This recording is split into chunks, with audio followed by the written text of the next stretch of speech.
I will admit here, semi-retired people pleaser. Not completely retired. I wish I could claim it, but I'm still learning. And so because of that, how I would show up at work was the yes girl. I was always taking on the task. I was like, oh, this is what I'm supposed to do. I was always available. Did I just get off work after working 10 hours? Yeah, I'm going to log back in when I get home and I'm going to do whatever. I thought that that's what made me better at my job. And I also thought that my job was my identity and the only thing I was good at. But when I really stepped back, and I think things had happened along the way, having an anxiety attack when I was in front of my 24-seat customer service team one day, actually in the office, like I just had to realize that, and I'm still realizing it because it's hard work. I'm not saying I'm the expert, but things that are making me exhausted and resentful, and protecting my energy, or even acknowledging that my energy has permission to be protected isn't selfish.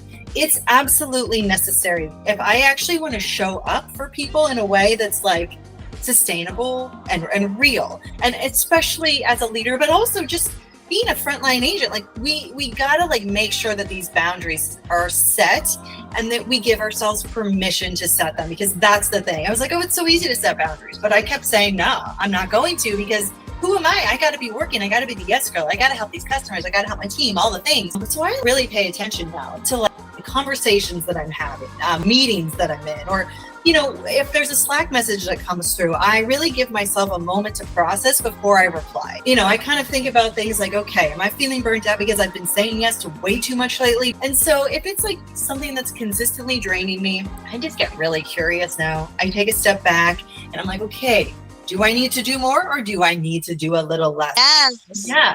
So I love that.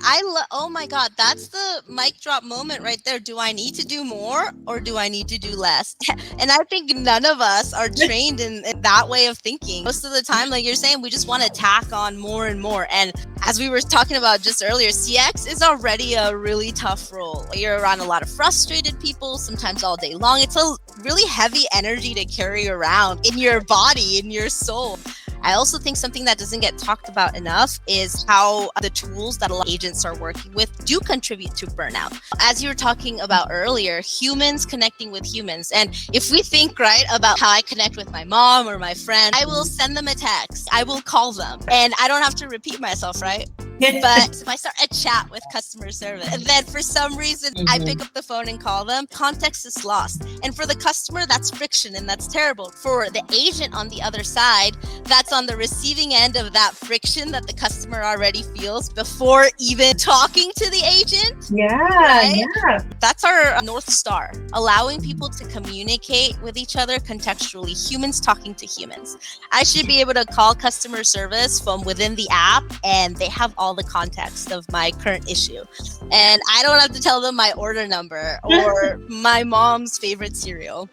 So I think that ties in so beautifully. And I'm glad you brought up humans talking to humans and asking ourselves, do we need to do more, or do we need to do less? And on top of that, hearing everything you said, part of my other, the energy protecting is about asking for help. And especially if there are tools and resources that could be better to make it easier to do our job or more efficient, being able to work in a culture where you can ask for that or bring your ideas to the table and share feedback and be heard is exactly part of this. Because sometimes, I don't necessarily want to take a break, but I am feeling burnt out. And when I take a step back and look at why I'm feeling burnt out, I'm like, oh my gosh, because this 10-step process really could be 2, or because this meeting that's an hour should have been an email. There are so many things.